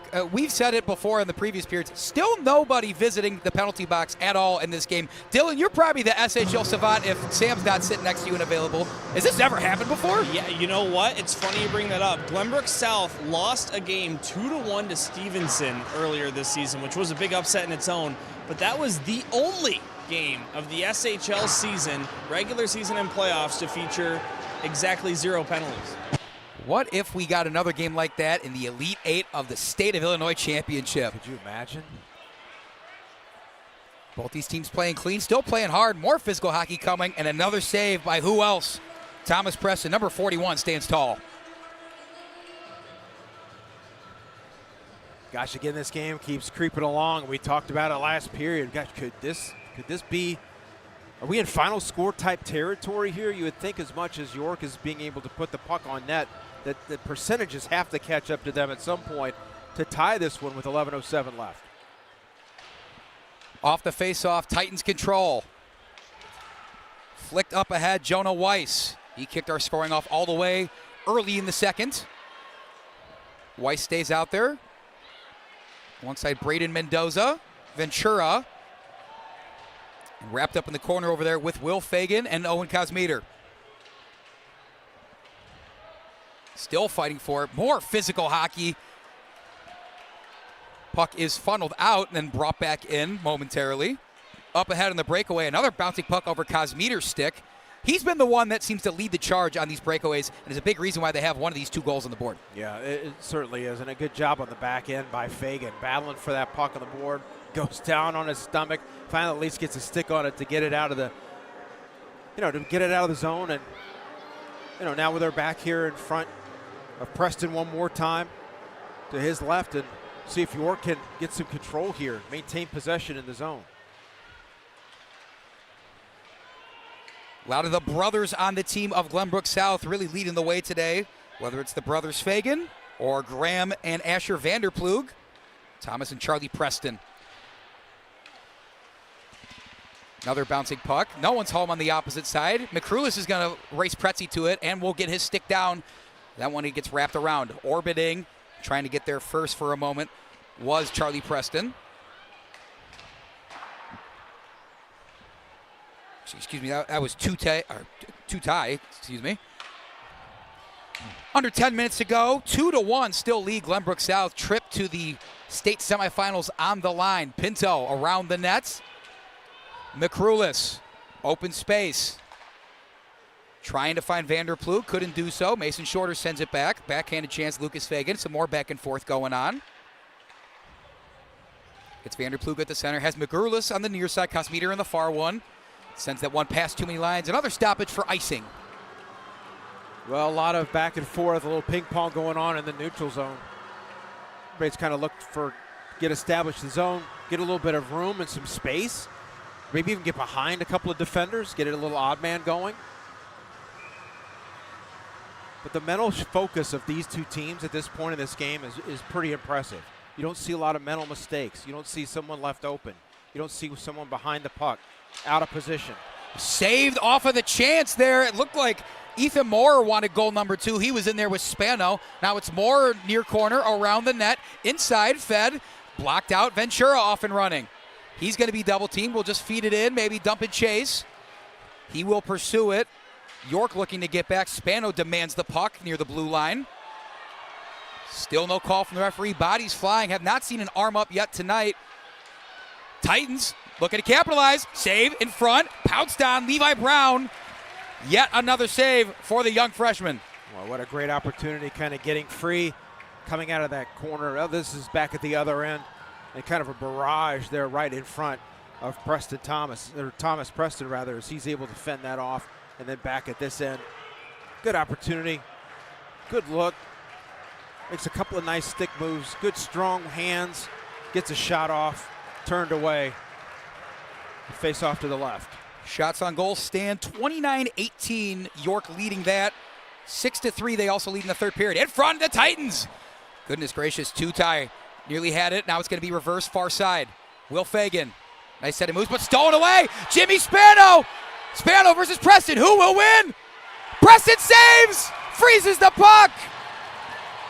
Thomas Preston take a bow. Unbelievable. The poise to stand in this situation. Hang right in there. Puck juggles out of his glove. In and out. Fall right in front. No danger. Too close coming behind. Preston. Boy, great maturity on that play and a big clutch moment in this game. Guys, the York bench absolutely irate that there was no penalty called for the hit after the save was made. I'm not sure if Jimmy has a replay of that or not. And we did see them tied up behind the net after that save. I think we were all so enamored with that save from Preston, we didn't see that going on. Of course, York also just as upset, unable to score there, but this was predicted initially from head coach Evan Polakidis. Preston's a tough nut to crack. Spano wants a second chance at it. Look at the speed of Jimmy Spano getting in front, but falling. Now the arm goes up. Our first penalty is going to benefit the York Dukes. Get a replay of that one, and we'll get our official call from the referee. But it certainly looks like a power play is brewing for York, trying to get back into this one.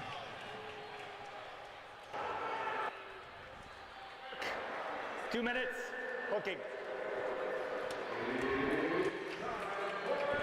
Boy, what great speed by Spano to get the edge and have enough room to turn back toward the goal. He's able to get around Fagan. And then draw that penalty. I mean, the legs are getting tired at this point in the game, but, you know, doing everything you can. You'll take your chances on the kill. Guys, as solid as a team as York has been this year, their power play has been one of their weaker spots. 17.9% is 8th in the SHL. On the other side of things, Glenbrook South 80% on the kill. This is a huge moment in the game. We'll see if York can capitalize it and tie us up. The energy has somehow reached another echelon inside of Western Meadows Ice Arena. The penalty going against Lucas Fagan. The junior's been tremendous all night long on defense. The hooking penalty is going to cost him and his team 2 minutes with him in the box. Puck flies up, hits the net here. 10 minutes into the penalty kill, 7:53 remaining. And we have been kind of forecasting this right here. One penalty, one guy enters the box. This game flipped on its head once again. Back out Pacente. What will York do? He'll fire it in, trying to get something going on their special teams. Wrestled away by Hayes briefly. Now it's back out past the blue line. Glenbrook South more than happy to ice this puck if they get the chance to do so. Weiss over to defend Capisano. Through is Griffin Hayes. He'll wait. Back to it. Nice back tap, Will Fagan. With his brother in the box, Will Fagan, great defense there. Sent out of the zone by Owen Cosmeter. York will have to rerun up this offense.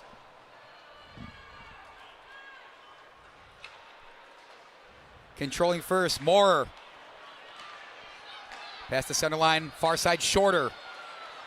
Wrestled away from him. Swing and a miss at the blue line. Titans got it out successfully once again, halfway through the penalty kill.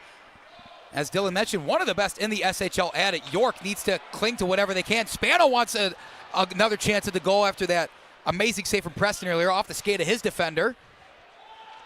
Fagan got it to orbit the net. Off of the boards. Weird Karam is going to go back to Shorter, and he'll fall, collect himself. York trying to set up some sort of attack. This time it's Spano going in with half a minute remaining on the power play. And another great clear. It's Will Fagan earning his keep with his brother in the sin bin. Boy, the Titans are surviving this penalty kill. Can they hang on for another 17 seconds? Probably one more good chance here for York. And starting with it will be Pirati. Around, Spano wants it. Another weird bounce. Yeah, it looked like it was going to go right to Fagan, but it's out. And now the puck is out of the zone with 4 seconds on the power play. Pirati gets through, triple teamed. And Lucas Fagan's back on the ice. He'll sub out. The point remains. Successful penalty kill for Glenbrook South. Probably some more frustration for York. As another save from Preston. Dylan mentioned it. It's not the best power play offense that York possesses. It's still got to be frustrating when there's finally a man advantage your way. Still can't find the net. Yeah, that was their time, guys. And you know, 5:53 is a lot of time left for York to find a game-tying goal, but when you kill a penalty like that late in the game, late in a playoff game, with this situation we have on our hands, that is a huge momentum boost for the Titans.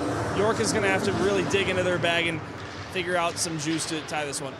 Sounds oxymoronic when you have a man disadvantage that you might get momentum from it, but a successful penalty kill just really revitalizes the guys on the bench coming in for these late-game shifts. As Vanderploeg's trying to do himself. On the far side, defended well. Over there is Pacente. Now it's Pirati back around to Pacente. Asher Vanderploeg skates out. Replaced by Weiss, who will skate to it. No icing indicated by the referee, so we go on. Weiss once again finding Cosmeter. Back into the zone, back and forth. Ping pong, I think you described it as, Ray. No one holding possession for a very long time here. No, it seems like Glenbrook South is kind of content just to clear it, get rid of it, and then try to control it here a little as they're trying to center it, get it out of the zone. York having trouble kind of gathering and getting some momentum here. See if this can start it off for them. Brown to Papadopoulos. Back tap for the other Brown, who will spin. Had Shorter in the middle. Went around the net, charging in there. Sanfilippo. Frankie Sanfilippo couldn't get it. Now it's Shorter. Defending Ventura. Push from Sanfilippo onto Fagan. Back to Sanfilippo. Gets it to the middle. And bouncing puck couldn't be collected by either squad. Now Shorter sends it back in past the goal line. Brown will turn, shoot. Pretzi grabs. Just smart to get it out of there, give the Titans a break. It looks like they're going to get just about a full shift change. Referee says no icing because of the pursuit from the Titans.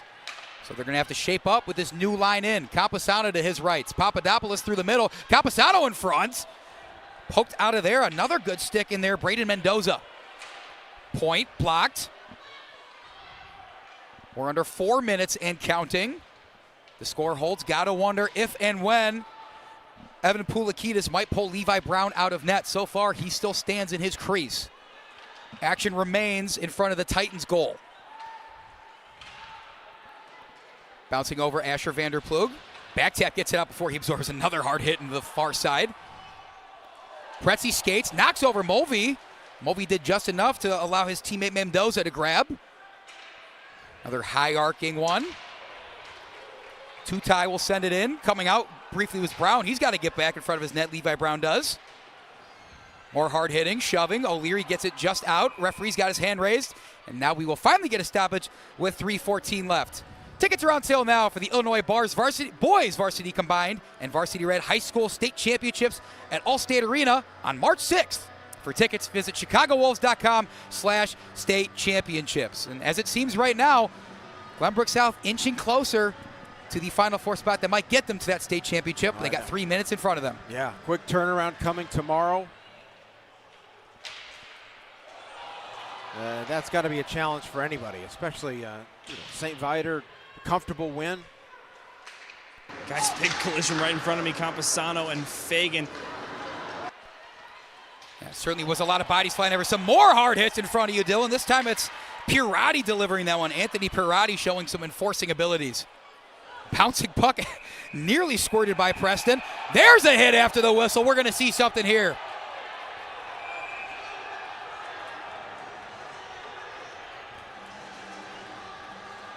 We're going to check the replay to see exactly what happened here. Of course, puck gets to the other end. There's that first hard hit that happened in front of Dylan. And here's the second one delivered, Anthony Pirati. I think to cap things off here, this was the hit after the whistle that we're going to be focusing on. Goodness, Jimmy Spano falling after being set down by Will Fagan.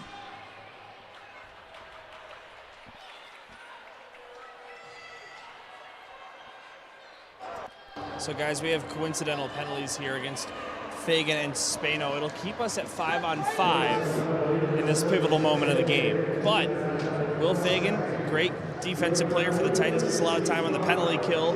He's one of their main guys that would be defending that 6-on-5. And of course, it goes without saying, Spano is a guy York would like to have on the 6-on-5 attack as well. So while it is equal strength, not full strength for these next 2 minutes. Ray, you mentioned earlier on that previous penalty kill for the Titans how good Will Fagan was at getting that puck out of zone, standing into the way. As Dylan already mentioned, a big blow. What's the Titans defense got to do in this final 2:48? Well, I mean, what they have to do here is just try to continue to just gather it and clear as best that they can, and then take control in the neutral zone, just much like here. As you wish, Tutai got it in there and nearly followed up with a nice shot. It was sticked out of there in the nick of time by Levi Brown. 2.5 minutes separate the Glenbrook South Titans from a Final Four appearance. And a chance to go to Allstate Arena on March 6th. The York Dukes trying to change that. Back tap kept in. Brown just out of the zone, I should say. No one quite getting a look on it. Now the Titans do. To his left. McCrullis backhand goes wide. More than okay with that. But the pass to middle's to no one. Titans will have to skate back. Jack Passion. All-Stater, can he show the prowess? Tap in the middle. Hayes shoots off the glove of Preston. Up, hits the net. Clock stops. 1:57. And keep in mind, we see the one net. Thomas Preston standing in it. Levi Brown is off the ice. There is an empty net for the York Dukes. Don't forget, they still have not called their timeout yet. We might see it during this stoppage. They might slow play it and get their top guys as much rest as possible. We'll see, and there it is. Timeout for York. Looks like that is going to be the timeout called by York, which the referee has just made official. Both teams get one 60-second timeout per game. We'll stick with the action here as we try to assess in this just under 2 minutes of play. Jump around's playing. How did these coaches get their kids' heads on straight for the last 117 or so seconds? Well, I think for York, you just have to take some chances and some risks now, right? You've got to try to get out, and you're going to have that extra man and try to get one.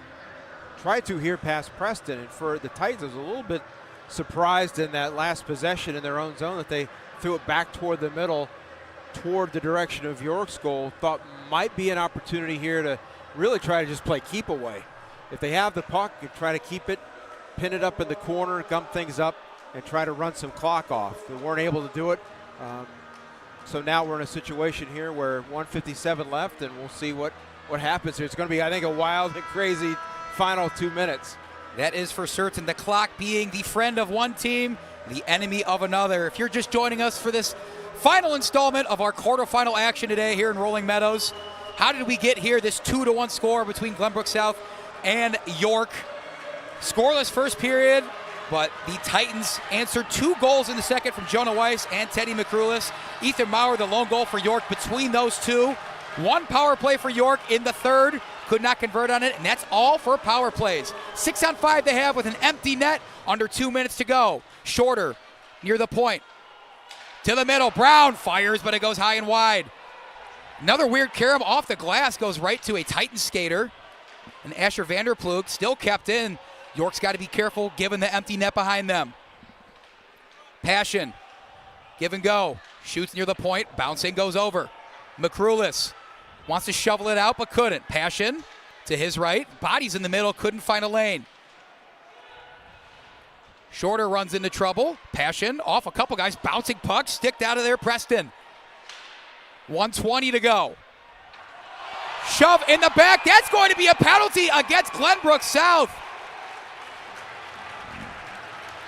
To the delights of one fan base and to the dismay of others. We're going to see a replay.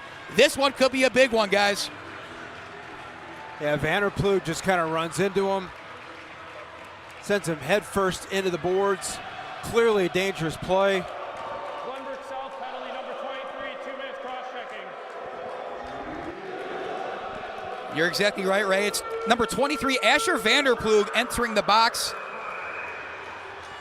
So with 1:16 left, the York Dukes, with an empty net and a power play, get 6-on-4 to try and even this one up and send it to that overtime that our man in the ice, Dylan Ward, maybe predicted earlier. How's that going, Dylan? Well, the chances definitely got better with the 6-on-4. We'll see. Quickly batted out. Great face-off win for the Titans, killing more clock off of that. Don't forget the Titans can ice the puck as well now that they are shorthanded. Passion will fire it in, but Preston just quickly frees that one with his glove. Had to be careful with Ethan Maurer charging up. 1:03 the clock reads. Got to keep you updated on the time. If this score holds, Glenbrook South advances to play the number 1 seeded St. Viator Lions in the semifinals of the state of Illinois tomorrow. This varsity red bracket, I should add. In the middle, Camposano pass, under Moorer. How did he not score that? Hayes shoots, blocked. Ethan Moore had a wide open net in front of him. Couldn't get the stick down in time. York will have to reset. Shorter sends it in through the wicket to the referee. Lucas Fagan back out near the point. Pretzi. Play give and go. Passion waits behind the net. Orbiting. Tough defense from Lucas Fagan. And he falls down. No call from the referee. Now it's going to be more time off because that puck's out of the zone. Half a minute remaining. Resetting his offense, Chris Pretzi. Far side, Camposano nearly had assist a moment ago. Offsides, afflicting the Dukes. And guys, with that stoppage, Will Fagan and Jimmy Spano both come out of the box. So both teams will have one more piece of their puzzle available.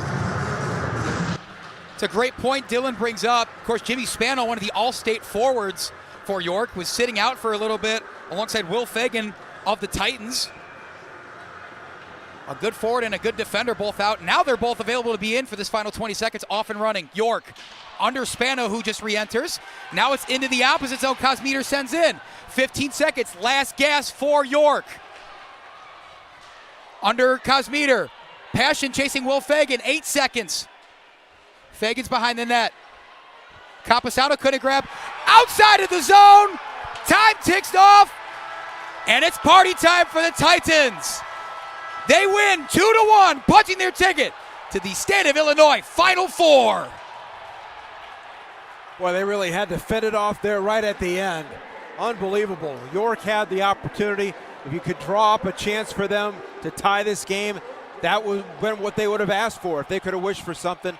And the Titans just able to hold them off, fend them off, do a good job challenging in the neutral zone, even with the two-man disadvantage, and able to get things out and put it back to the other end of the ice.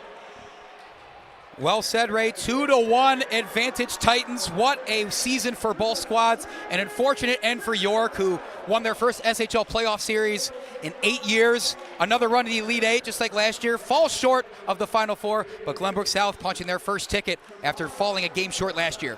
Wow, it's an exciting time here for Glenbrook South. As they're able to move on, they'll play tomorrow. They got a tough task ahead of them, of course, in St. Viator. And so it should be a very interesting game tomorrow and see if they can pull off some magic like they did in this game tonight. We're going to take a short break here, but for now, what we will tell you, the Glenbrook South Titans will live another day. They beat York 2-1 in the State of Illinois quarterfinals. Stick with us, folks. We'll be right back.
The Glenbrook South Titans move on with a 2-1 win over the York Dukes. Standing by with our player of the game is Dylan Ward. Standing by with goalie Thomas Preston of Glenbrook South. Thanks, guys. Well, Thomas, I've seen you have some great performances in your career with Glenbrook South. This one, no different. 35 saves, just the one goal allowed. What were you seeing out there? I mean, I was seeing everything. You know, my D did a great job, especially in the screens where I tell them to step up there and block the shots. They did incredible. That's basically all I say. Just shout out to the D, honestly. Seeing everything. The emotion from your head coach, Jim Philbin. This is the first semifinal appearance for this organization since 2020, 6 years back. What does it mean to wear that Titan on your chest and just do it for your coach and your program? I mean, it's awesome being able to represent this team and getting us to a Final Four for the first time in 6 years. But you know, we still have another game tomorrow against number 1, but we beat them before, so we have no reason to be down for tomorrow. We're excited. Yeah, a quick turnaround. You got St. Viator. They are on an absolute hot streak right now, but you mentioned it. You've beaten them 2 out of 3 times in the season. What from those games can you take away in preparation for tomorrow? Taking away the fact, like, we came out ready, we came out excited to play, especially after going down both times, especially given we lost to them 5-1 as well. So we got motivation. We're excited to play them, and we know we can beat them and make it to All-State. All right, Thomas, congratulations on the great game. Thank you very much. Guys, back to you. Thank you, Dylan. Thomas Press, player of the game. You're going to see a couple of his highlights here. 35 saves in the biggest game of the season for him and the Glenbrook South Titans. Unbelievable stuff. Look, and he's confident about tomorrow, too. I mean, he was asked, Dylan asked him about St. Viator. He's like, look, we're already looking ahead to having some success against them. We've had some success during the regular season. What says that we can't have success tomorrow in a clutch semifinal to send this team to the state? The youth, you don't sense the youth from that young man. You sense a lot of maturity, a lot of calmness, a lot of confidence in his work, and he has confidence in those guys in front of those defensemen that kept things clean in front of him, and I think that was a big difference in this game, especially on that 6-on-4. So we are now on to the Final Four, which of course will be brought to you tomorrow. The state champion of Illinois will either be these Glenbrook South Titans, their counterparts in the St. Viator Lions, St. Ignatius, or Loyola Academy Gold. 4 teams, I guess, that we expected here from the Scholastic Hockey League, but man, what a day of hockey. What a season of hockey we already had. The best part, it's not even over. Yeah, we're going to let the lights go down here at West Meadows for one night and get back out here tomorrow. It will be easy to see how much the momentum that these teams can carry. And you look down there in the ice, you see York still down there kind of. You see the heartbreak, too. And some of these teams that they're seniors, it's the last game they're going to wear their sweater, and we see that through all of high school sports, through all of college sports as well. So congratulations, Glenbrook South, moving along to the semifinals tomorrow. Well, through the ups and the downs, Ray Crawford, Andy Diedrich here. Thanks for being with us all day in this beautiful Elite 8 quarterfinals here up at West Meadows Ice Arena. That's going to do it for us, folks, here on SHL Network. Thanks so much for tuning in. We'll see you next time.